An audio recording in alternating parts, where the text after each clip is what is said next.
I Will Make You Proud by Wheredoesshego. Trigger warning. This fic includes talk of abuse, talk of suicide, and potential sexual content. Please read with care. Chapter 6, Crimson. Draco and Hermione on the Train, age 11, by Honey Faye. Hermione, May 2006. Hermione stood on the street, her face burning with embarrassment and contrition, and she watched Pansy and Theo cry through the large sash window at the front of the house, the lamplight illuminating them within. Pansy's body shook with the force of her anguish, convulsing with each deep sob. Theo stood holding her tightly in his arms, his shoulders shaking. She felt obscene watching their sorrow, like a voyeur, but she couldn't look away. Crying like this over a murderer? Someone so evil, so cruel? Hermione jumped as Theo suddenly let go of Pansy and picked up an ornament from the table, hurling it at the wall with force, shards ricocheting back at them both, showering him. Pansy didn't even flinch, nor protect herself from the flying glass. She watched as Theo lowered himself to the sofa now, head in his hands, and Pansy sat next to him. They held each other, their fingers grasping at one another, lost in their anguish. Hermione turned and walked away. As she walked, she ruminated over every aspect of her interaction with Parkinson and Knott. She thought about what Theo had said to Pansy. He wanted it this way. He could only mean Draco Malfoy. But what had he wanted? Did he mean Draco's suicide? He must. It was the only thing that made sense in context. Furthermore, his words confirmed to Hermione that they had both been in recent contact with Malfoy. They knew something, more than something. Their grief was more than that of an old family friend. Pansy looked broken. She thought about how Pansy had looked at her, the incredulous rage as though Hermione was personally offending her with her questions. None of it made sense. When she got back to the office, Harry was stood with Blaise. Their heads were together, low voices. They both looked up as she entered. She walked stiffly, feeling almost bruised, her heart aching from her visit with Pansy and Theo. "How did the interview go?" Harry asked, his face slightly disapproving. "Maybe it was a bit too soon, Hermione? Don't you think you should have left it a day or two?" Blaise looked at her guiltily. He'd obviously shared his sentiments with Harry. "Did they give you anything interesting?" Hermione knew her emotions would be writ on her face. "No," she said and walked away, back to her desk. She sat heavily, the weight of grief she had just been party to making her feel slightly sick. She could see that there was a new file on her desk, case photos from the scene. She didn't know if she could look at them yet. She needed to recover herself first.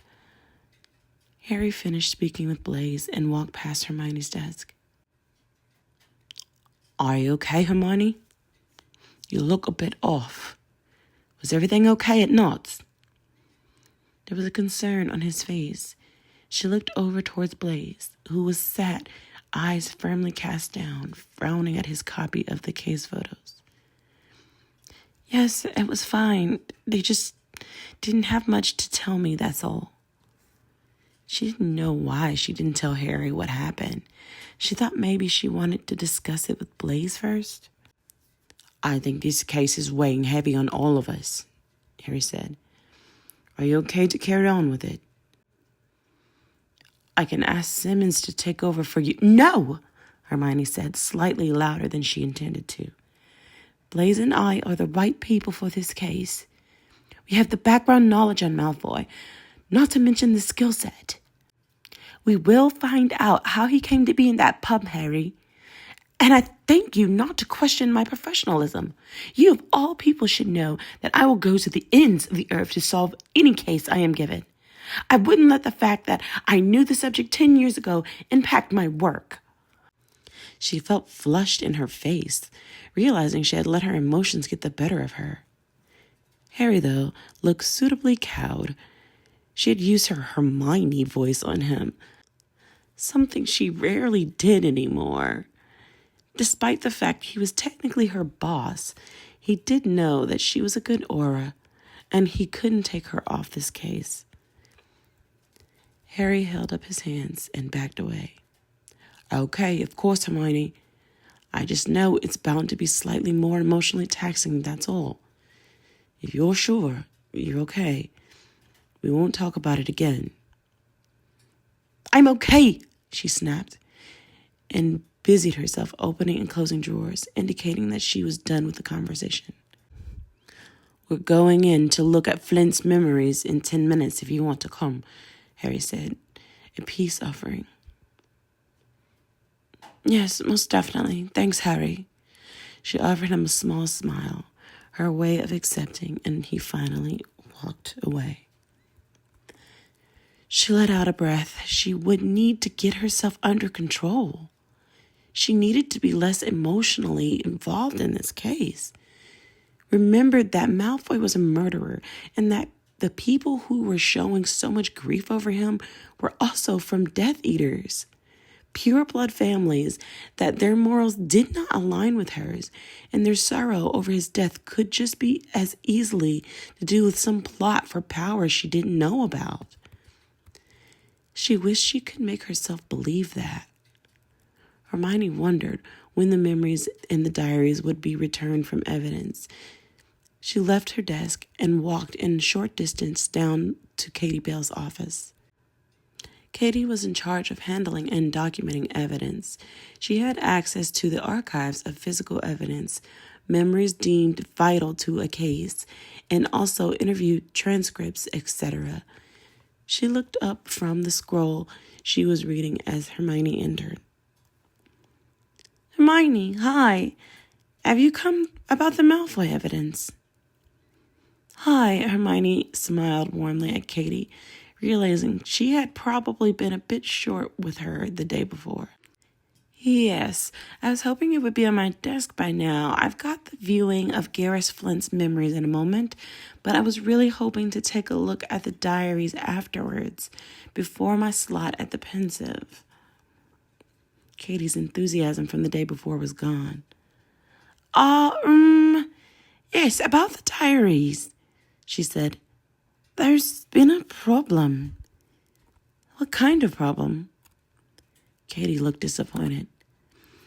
Well, she hesitated. We can't seem to actually be able to open them.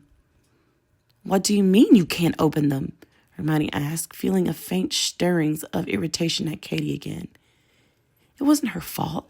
Hermione knew she could be impatient, but Katie had told her that they would be on her desk. Hadn't they already been checked?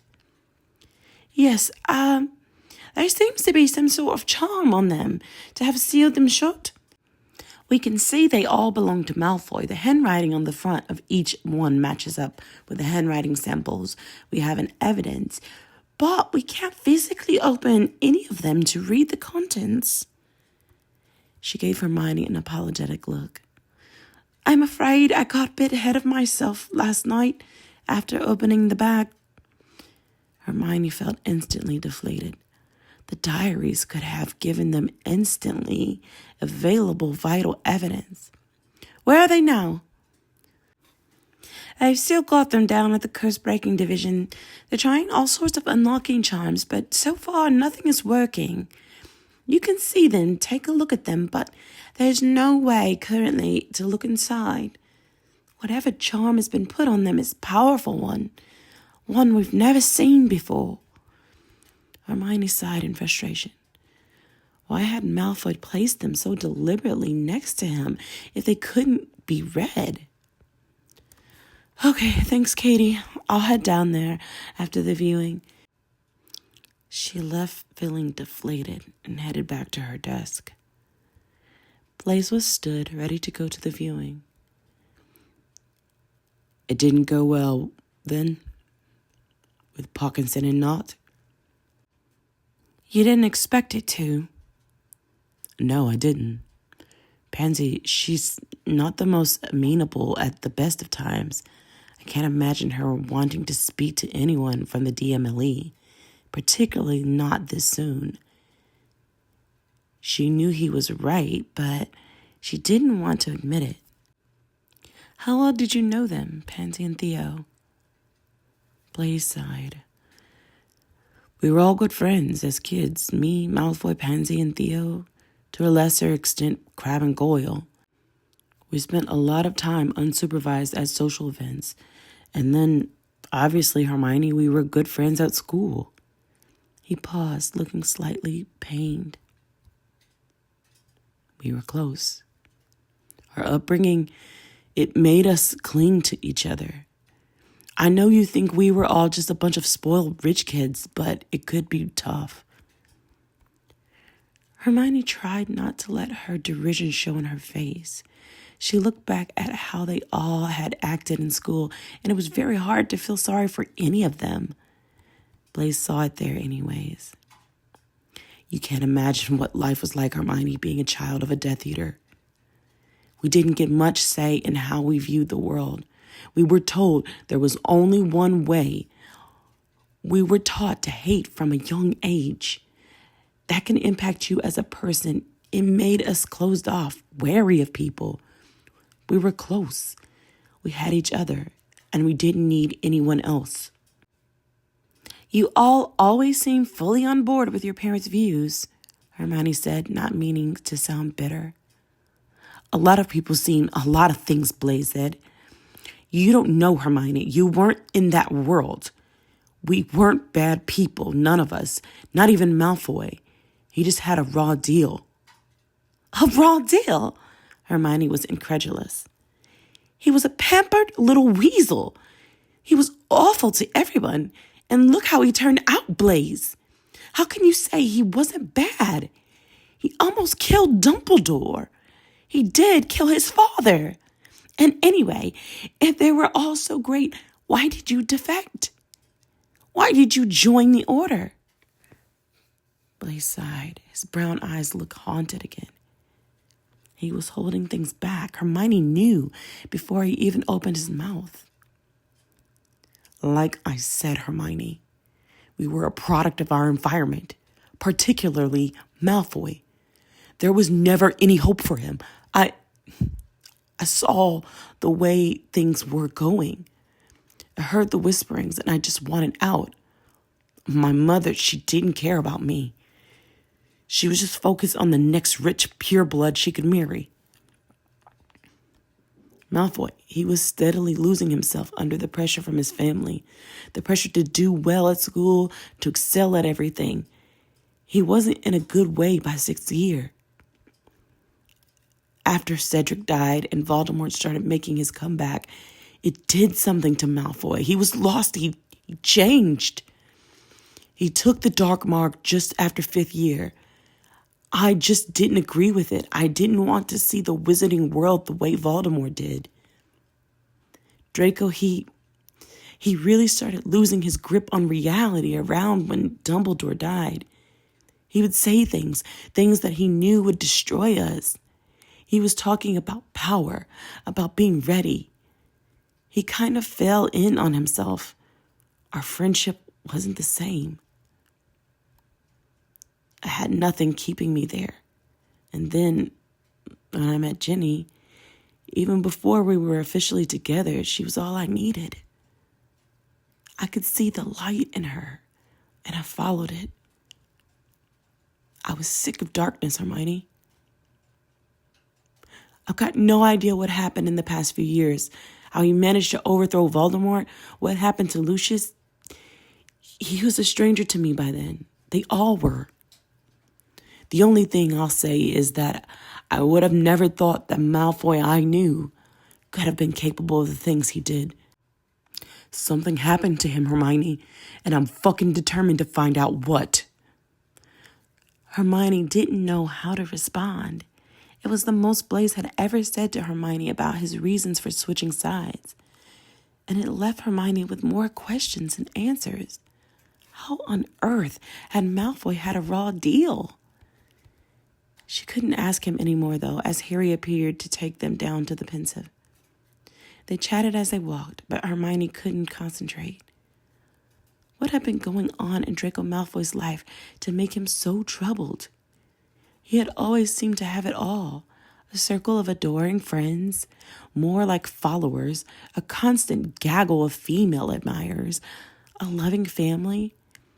He'd been Snape's pet. The way Blaise had described him was so different to her recollection of the cruel, jeering bully she had known. She had never seen any signs that he was struggling. The only thing she had seen was, yes, he was extremely motivated to do well. Their academic rivalry had been a thorn in her side all the way through their schooling. He was one of the only people who could ever match her in terms of knowledge and skill. They arrived at the memory viewing suite, and Harry unlocked the door, leading them in. The room which held the Pensive had controlled access due to the rarity of them. The Pensive was crucial to the DMLE and could only be used by senior auras. He led them in, heading over to the filing cabinet, which held the current active investigations before withdrawing the memory that had been taken from Garrus Flint the day before. "Let's take a look," Harry said. "I'm sure there's not much here, but I want to look before letting him go. It needs to be sooner rather than later. I've been told he's making life difficult down in the cells, wanting to get back to his pub. I'm sure you've heard, Hermione, that Malfoy's books are inaccessible." "Yes, I have," Hermione glowered. "But I'm going to make a start on his memories later today." "Great," Harry replied. "I'm sure those will hold the key to how he ended up where he did. From my perspective, he's dead now, so at least the murders should slow down. I've got a stack of case pilings on my desk and the press conference later to discuss Malfoy. You sure you're okay to take over the memory archives?" "Definitely," she replied. "And Blaise will oversee the autopsy." Blaise nodded, not looking thrilled at the prospect. "Let's get going," she said, anxiously to see what Flint had seen. Hermione and Blaise positioned themselves at the Pensive, their hands resting on the edge of the stone basin, and Harry poured the silvery liquid in. Then the three of them leaned forward and immersed their faces into the memory. They were instantly transported to the dark bar of the hogshead. Hermione was regretful of the fact that she could smell the bar as well as see and hear it. Garrus Flint was at the bar, busy serving. The bar was full, rowdy. He moved around, pouring drinks and conversing with his customers. There were groups of grubby-looking patrons at most of the tables. Several had people sitting alone. Hermione recognized the witch she had seen the day before and made a mental note to find out who she might be. She was sat alone again, a glass of amber liquid clutched between her dirty fingers. There looked to be a group of half-giants perched on some of the stools, their knees up around their ears, and a group of wizards gambled, playing Exploding Snap and laughing drunkenly at the bar. Flint disappeared into the kitchen and reappeared a moment later, looking harried, plates of something unidentifiable in both hands. Hermione noticed with disgust that one of his filthy thumbs rested in the sauce of one of the plates. He eventually returned behind the bar, just as the bell over the door rang and a figure entered. The figure was cloaked, much like many of the other patrons. However, this cloak wasn't dirty or threadbare. This cloak looked expensive. The person strolled in, the walk purposeful, but the head was still down, face towards the floor. She couldn't see if the cloak had green lining. Hermione looked over at Blaise and Harry, also in the memory with her. Did it look like it could have been Malfoy? The figure was certainly tall. They had ducked as they came through the door. She looked down. The dragon-skin shoes were there, along with the pressed suit trousers. The person approached Flint at the bar. Flint looked up and immediately flinched. He froze where he was. Hermione watched the blood drain from his face. He looked around furtively before turning back to the figure. He didn't say anything. The noise of the bar meant that Hermione couldn't hear what the figure said to Flint either. But he paled further again and nodded. He was stock still, his hands flat on the bar. He seemed to be sweating slightly. He motioned behind him to the rooms upstairs, and the figure nodded. An arm flashed out, and Hermione saw the silver cufflinks, the flash of a tattoo on his pale wrist. The hand was long-fingered, rings glinting, a signet ring, a snake, and a skull. It was Malfoy, and Flint knew it was Malfoy. The look of fear in his face was only increasing. The hand extended to Flint for only a moment, and then Flint's features seemed to relax, the fear melting away. He turned away from the figure and picked up some glasses he had been cleaning and resumed running his dirty dishcloth around in the inside, doing nothing except further smearing them. His face was serene, blank. He had been confounded, Hermione thought, although his expression wasn't quite that of someone who had been confounded. They usually looked more addled. Flint just looked calm. The figure then strode past Flint and up the stairs. No one else in the bar seemed to have noticed him. No one looked up from their drinks. Hermione realized also there was no sign of the diaries or the canvas bag. Maybe they were charmed to fit into the pocket? The last thing she saw as the figure descended the stairs was a flash of plain black sock. It made her feel sad again for some reason. As she thought about the limp ankles of the hanging body, the socks appearing so ordinarily. It was something you did every day. Put on socks, even apparently the day you killed yourself. She looked at Harry and Blaise, and Harry nodded. The three of them abruptly left the memory, satisfied that Flint had seen Malfoy, but had no memory of it. It was one of the scenarios they had expected. They lifted their wet heads from the pensive, and Harry took out his wand and flicked it over them, drying them instantly. She opened her mouth to speak, to tell Harry they needed to speak to Flint again, but before she could, she was aware of a commotion out in the hallway. Blaise strode to the door and opened it. There were several auras outside, their wands raised. "We need Potter now," one said, craning his neck into the room. "Or anyone, we need help down in the cells." Harry and Hermione now both reached the door, and all three of them immediately began walking down to the lower part of the building, where the suspects were held. Harry led the way. Hermione and Blaise followed behind, their own wands raised. "What happened?" he demanded as he walked. "It's Flint. He's dead." "Dead?" "Yes, sir. He just randomly started convulsing. He was shouting about leaving and then suddenly dropped. None of us could do anything. Blood.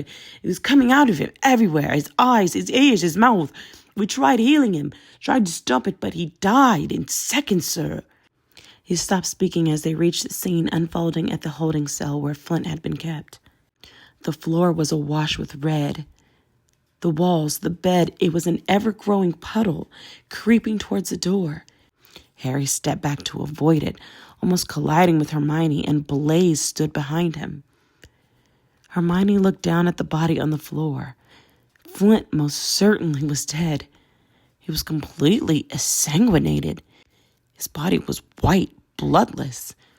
Hermione stood stock still, taking the scene. Someone had made sure Flint could never be interviewed or give another memory ever again. There was no way anyone could have access to him here. She thought back to Malfoy's hand shooting out the brief second it had wavered in front of Flint. He had done this. She was sure of it. Whatever dark magic he had used on Flint had led him to bleed out on the floor. Malfoy was still killing people, even when he was dead himself. The DMLE was in chaos after that, with another body on their hands. Hermione's slot at the pensive was canceled. She needed to do it tomorrow, Harry said.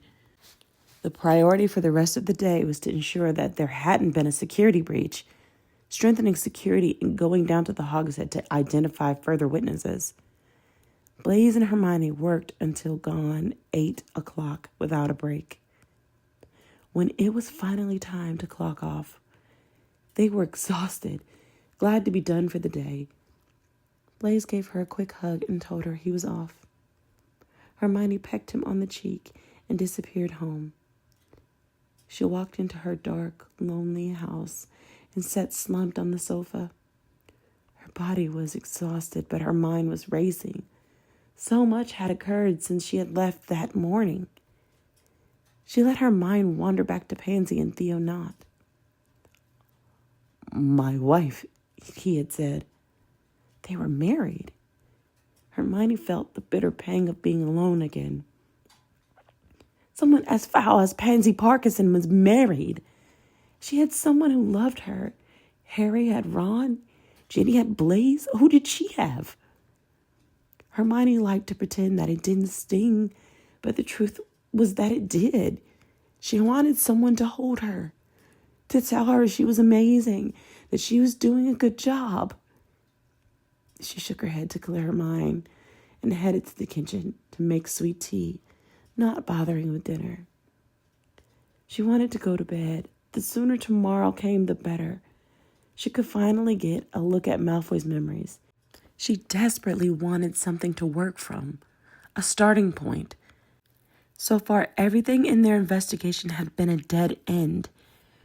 Hermione settled into bed with her tea and let her mind wander over what they knew so far. Hermione. She came up from the deep darkness of sleep.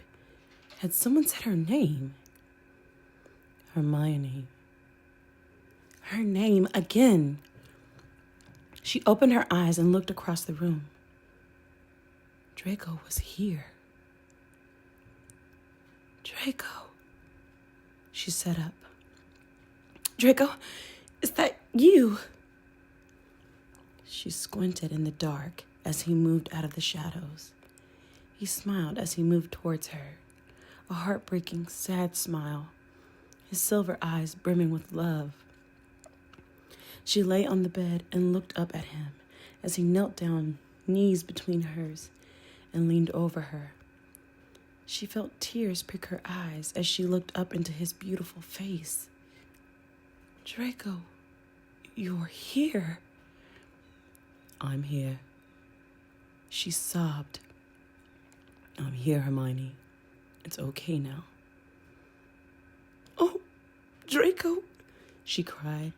She wrapped her arms around his neck and pulled him down towards her, his forearms flexing either side of her head. He kissed her gently, searingly, his full lips soft, sensuous, his eyes never leaving hers.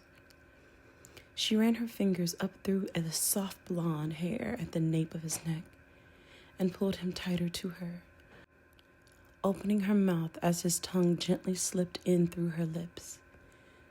She let her own tongue slide over his, and he groaned softly into her mouth. Hermione. She opened her legs and wrapped them around his narrow hips, feeling him settle between her legs. She could feel the insistent pressure of him, pressing hard against her core, and she sucked in a sharp breath. She was so ready for him, desperate for him. He brought a hand up and ran one of her curls through his fingers before letting it drop, cupping her face in his. She felt the cold in his ring contrasting with the warmth of his hand. Oh, Draco. The tears were leaking from her eyes. She was enveloped by him and the sweet apple and bonfire scent of him. She needed him inside her now. She moved her hands from his neck, lowering them to his belt, and he looked down at her hands. Herm, his words suddenly cut off, a strangled sound coming from his throat. She looked at him in alarm. His eyes were wide, his face turning an alarming pale shade. Draco! He suddenly began to move back off of her, and he didn't manage to get past his knees before he coughed again, and blood bubbled from his throat, cascading between his lips, out and all over her. Draco! She screamed, scrambled to sit up. He didn't answer her. He couldn't.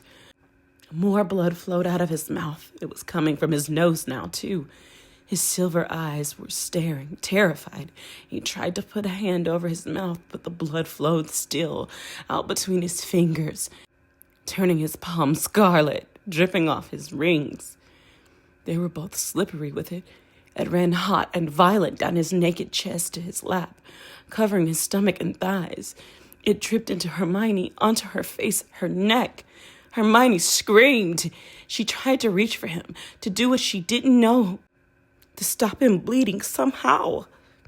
But she couldn't. His eyes rolled back in his head. He fell back onto the bed, and she couldn't see him anymore. She screamed his name, but her vision was fading, darkening. Where was Draco? What was happening? Hermione sat bolt upright, her heart pounding, the dim moonlight of the room suddenly coming into focus. She could still hear her own screams echoing in her ears. She scrambled back, still feeling the hot wetness of the blood covering her. She grasped for her wand on her nightstand, uttered a trembling, Lumos, and shone her wand around the room. No one was there. Of course they weren't. It was a nightmare, a horrible dream. She'd been dreaming of Draco Malfoy again. She closed her eyes, squeezed them shut, and then leaned over and vomited at the side of her bed.